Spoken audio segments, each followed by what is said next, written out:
किए किराए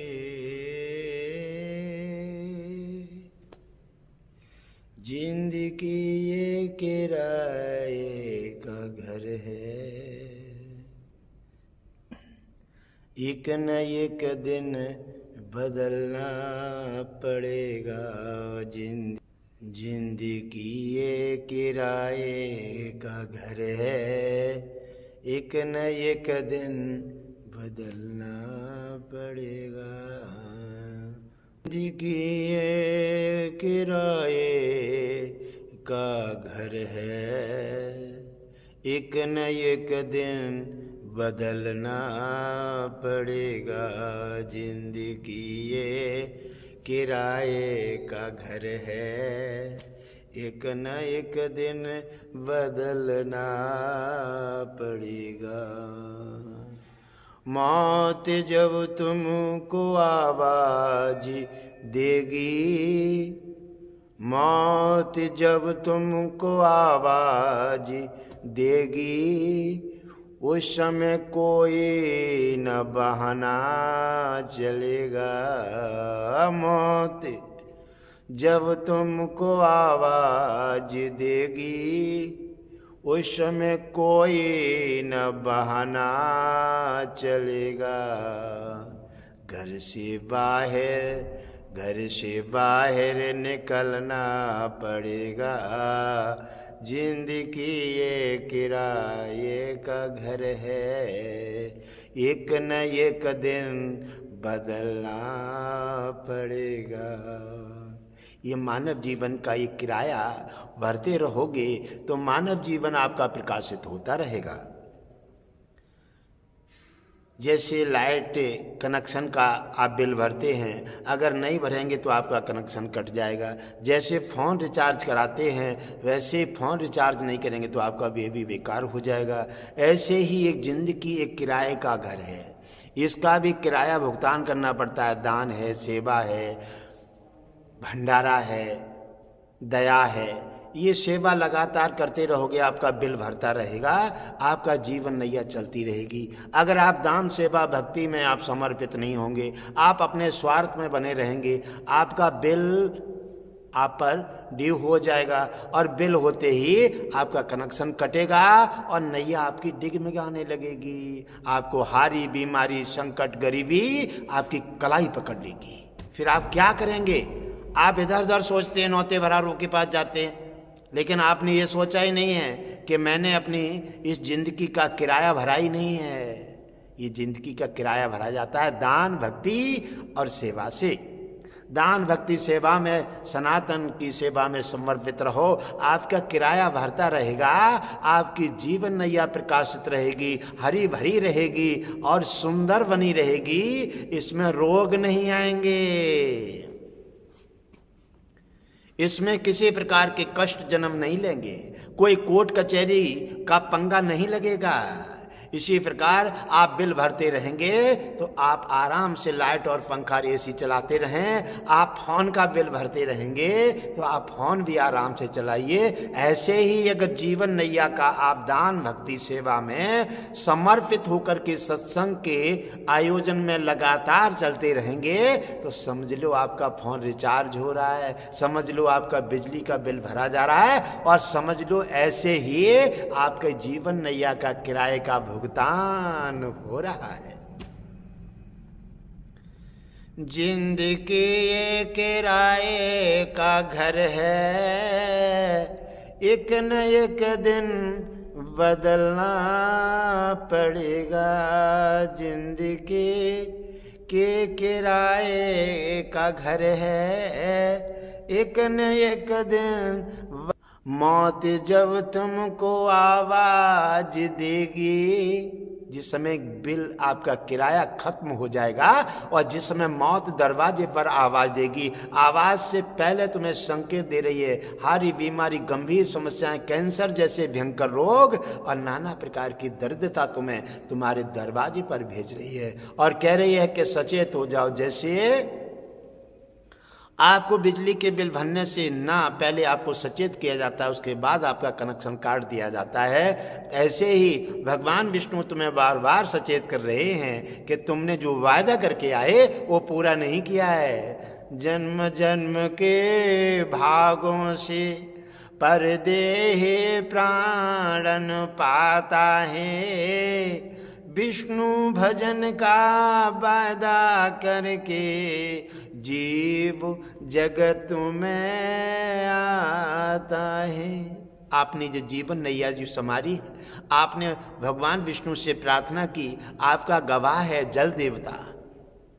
जब भी आप स्नान करते हैं और जब भी ऊपर जल का लोटा ले जाएंगे तो राधे राधे श्याम श्याम विष्णु और राम राम कहने लगेंगे, क्योंकि जल देवता तुम्हारा गवाह है।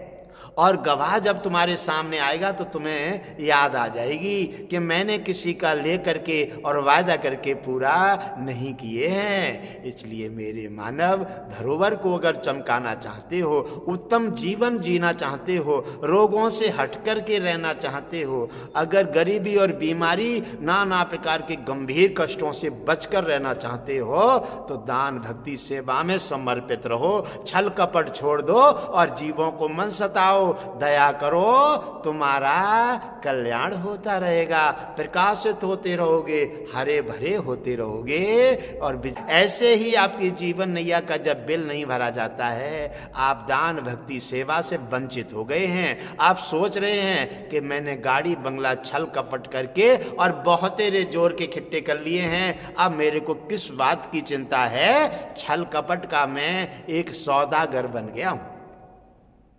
ऐसा तुमने सोचा है कि छल कपट के सौदागर बनने के बाद में दौलत तुम्हारे पास रहेगी? नहीं, जिस दिन ईश्वर की नजर तुम पर घूमी, बाद दिन धन से निर्धन बना देगा, क्योंकि उसकी लीला बड़ी अपरंपार है।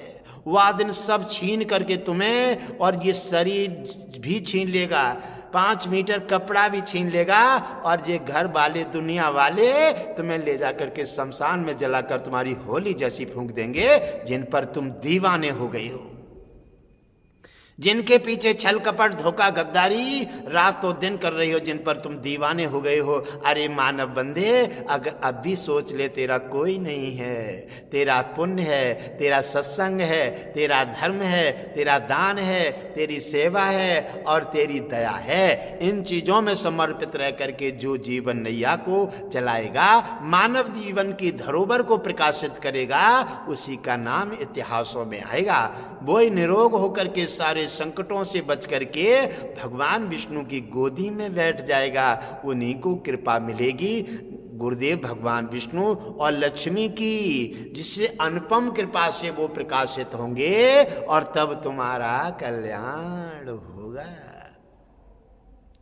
जिंदगी एक किराए का घर है, एक न एक दिन बदलना पड़ेगा, मौत जब तुमको आवाज देगी, मौत जब तुमको आवाज देगी, फिर कोई न बहाना चलेगा।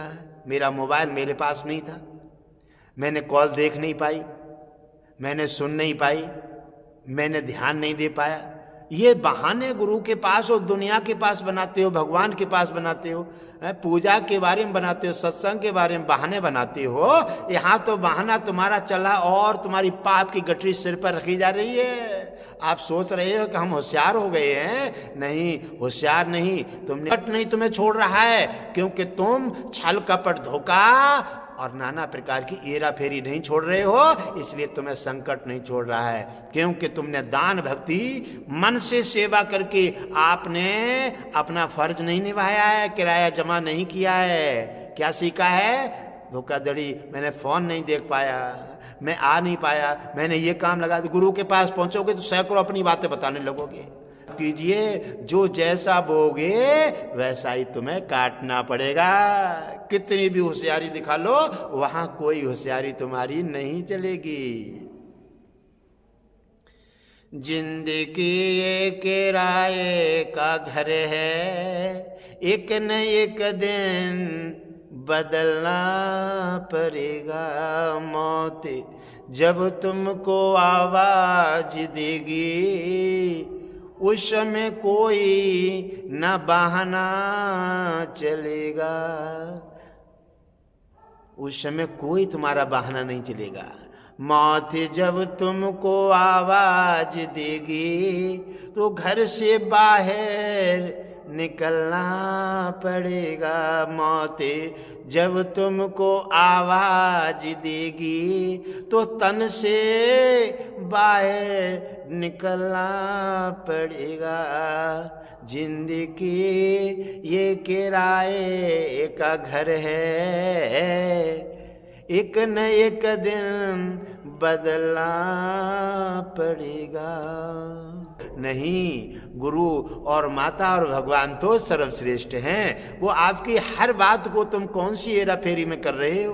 तुम अपनी बातें गुरु के पास पहुंच जाने के बाद, अपनी बातें छिपाने के बाद गलती को अपनी बातें रख रहे हो, उनकी बात नहीं सुन रहे हो, अपनी बात पेश कर रहे हो। अपनी घर की अपनी और बातें शुरू कर दी। क्यों? कि तुम लाखों ढेर जो बना दिए हैं तुमने अपराध और गलतियों के, उनको छिपाना चाहते हो। अरे नहीं छिपेगी ये पगले, ये तो तेरा दामन पकड़ लिया है, ये तो तेरे खाते में जा रही है, ये तेरा खाता खुल गया है। क्योंकि जिस दिन नामदान लिया था ना, वह दिन गुरुदेव ने कहा था, नामदान पर गुरुदेव प्रेशर क्यों देते हैं? इसलिए उन्होंने कहा था कि जो नामदान लिए हैं, तो आज तेरे खाते में कोई पुण्य है नहीं और नामदान लेने आ गए। जैसे बैंक में आप खाता खुलवाने पहुंच जाओ, आपके पास पैसा ना हो तो खाता नहीं खुलेगा।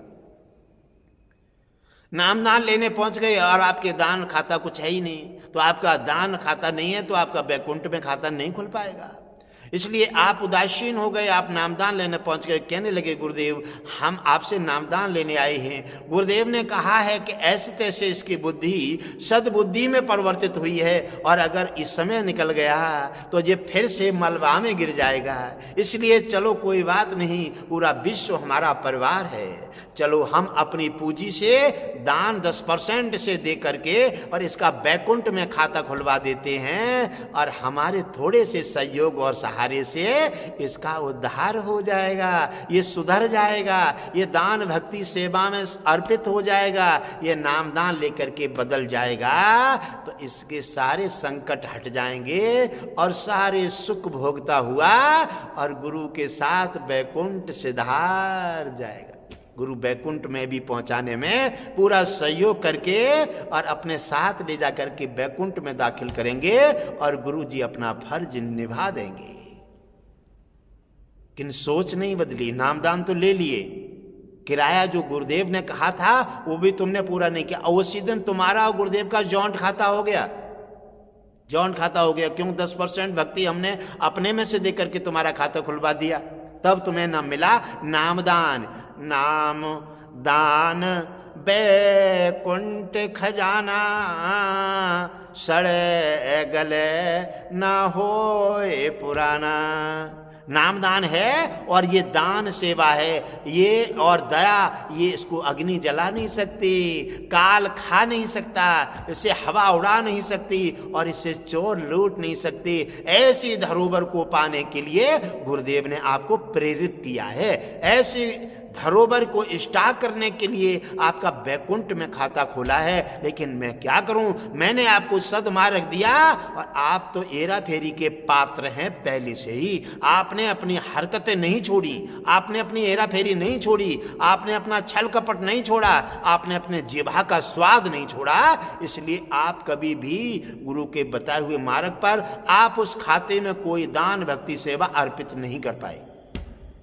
आपका खाता वहां के वहीं रहा, जो गुरुदेव ने दिया उसी खाते में वो ही आपका खाता शो कर रहा है, उस खाते में और कुछ भी स्टॉक नहीं हुआ। जब स्टॉक नहीं हुआ तो आपकी समस्या तुम्हें कैसे छोड़ देगी? आपने बदलाव नहीं किया, आपका अच्छा सेवा नहीं की, और गुरु के पीछे और मन से सेवा करना चाहिए। ये धरोहर तुम्हारी है, आश्रम तुम्हारी जिम्मेवारी में, सेवादार बन गए हो, और उसके बाद में भी इधर उधर की देखा रे कि गुरु आ गए तो तूने सेवा कर दी और हट गए थे, फिर बैठ गए। ये सेवा क्या है? ऐसे ही सेवा नहीं की है और आपने और ज़्यादा पाप की गठरी सिर पे बांध के रख ली है। और क्योंकि आपने वायदा किए थे कि हम अब सुधर जाएंगे, हम सेवा करेंगे, और हमारा खाता खुल गया है। गुरुदेव ने आपका उसी रात में बैकुंठ में खाता खुलवा दिया। गुरुदेव ने अपना फर्ज निभा दिया, आपने अपना फर्ज नहीं निभाया, इसलिए आपकी समस्याओं का समाधान नहीं हो पा रहा है। वरना आपकी समस्या चुकटी के साथ उड़ जाती, आज भी उड़ जाएंगी अगर आपका सुधार कर लो। गुरु और भगवान विष्णु लक्ष्मी के प्रति समर्पित हो जाओ और जो भी कहो वो सत्य कहो, जो भी तन मन धन से सेवा अर्पित होकर के करो, तुम्हारी अब भी कल्याण हो जाएगा। तो मैं आपको जागृति दे रहा हूं, इस तन और मन के पीछे बार बार मन दौड़ो। ये जीवन एक माया रूपी काया है, ये किसी दिन ये छिन जाएगी, ये बदल जाएगी, ये आपसे छीन ली जाएगी। इसलिए गुरुदेव ने आपको वो धरोहर स्टॉक करने के लिए कहा है जो कभी छिन नहीं सकती, जल नहीं सकती, लूट नहीं सकती। ये जीवन नैया तो तुम्हारी किसी दिन दुनिया वाले जलाकर राख बना देंगे। ये तुम्हारी नहीं, दुनिया की होती आ रही है। वो चीज़ स्टॉक कर लो। दान भक्ति सेवा और गुरु भक्ति सेवा जब आप अपने खाते में स्टॉक कर दोगे, वो आपकी पूंजी न चोर लूट सकता है, न अग्नि जला सकती है, न हवा उड़ा सकती है, और कोई उसे बांट नहीं सकता। आपकी पूंजी आपने दान की है, आपने सेवा की है, आपने सत्संग में भाग लिया है, वो पूंजी आपके खाते में स्टॉक में है, वो कोई बांट नहीं सकता, किसी को ट्रांसफर नहीं हो सकती, कोई उसे लूट नहीं सकता। वो आपकी पूंजी आपको 7 जन्म तक आपका देगी। 7 जन्म तक आप आराम से धर सेंत के इस्तेमाल कीजिए, और आपकी पूंजी, आपकी कलाई और आपका भाई और आपका सखा बनकर आपका साथ देगी, और आपकी गुरु जैसा हाथ का आशीर्वाद मिलता हुआ आपका 7 जन्म तक आपको वो पूंजी आपकी लगातार आपकी मदद करेगी, आपको हारी बीमारी संकटों से बचाए रहेगी और भरपूर सुख दे करके आपको आनंदित कर देगी। ऐसी है दान भक्ति और सत्संग की पूंजी, जिसमें गुरुदेव ने लगातार बताया है। आपको उस चीज का ध्यान नहीं है। और सत्संग में सेवादार का मतलब क्या होता है? वो सेवा भी करे और गुरुदेव के प्रवचन पर भी ध्यान दे, प्रवचन पर भी ध्यान दे। सेवादार मतलब सेवादार होना चाहिए, सेवा भी कर रहा है हाथों से और सत्संग सुन रहा है कानों से और मन से, ध्यान से। सत्संग का स्रोत खोल दिया है और मंदिर का दरवाजा खोल दिया है, उधर काम भी कर रहा है, सेवा भी कर रहा है और सत्संग का भी आनंद ले रहा है, तो उसको दोनों फल मिलेंगे और गुरुदेव और भगवान विष्णु दोनों प्रसन्न हो जाएंगे लक्ष्मी सहित। तो धन धान्य से भरे रहोगे और तुम्हारा कल्याण होता रहेगा। समझ लो, सत्संग महत्वपूर्ण है। सत्संग एक ऐसा पर्व है जैसे नदियों में सागर, नदियों में सागर, जैसे सभी देवता और भगवानों में विष्णु, जैसे सभी संतों में और सभी महानों में गुरु, इसी प्रकार ऐसी व्यवस्थाएं बन जाती हैं। उन चीज़ों को पा लेते हैं, समझ लेते हैं, गुरु की बात समझने की कोशिश करो। हेरा फेरी अब तक करके देख ली है तो कुछ नहीं मिला है, कहीं हाथ में, कहीं सिर में, कहीं, क्योंकि जीवन नैया ये घट है जिससे हरि निकल जाएगा, जिससे भगवान विष्णु की कृपा निकल जाएगी तो ये घट बेकार हो जाएंगे। हाथ लटक जाएगा, आंखें चली जाएंगी, जिह्वा टिक जाएगी, पैर बेकार हो जाएंगे, आप कुछ नहीं कर पाएंगे। फिर क्या कहेंगे?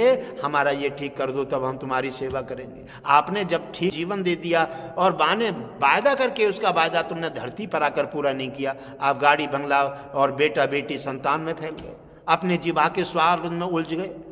तो आपने एक बार ईश्वर ने तुम्हें ये मानव जीवन दे करके धरती पर भेज दिया, विश्वास किया और आपने उनके विश्वास को फिर भी विष में मिला दिया।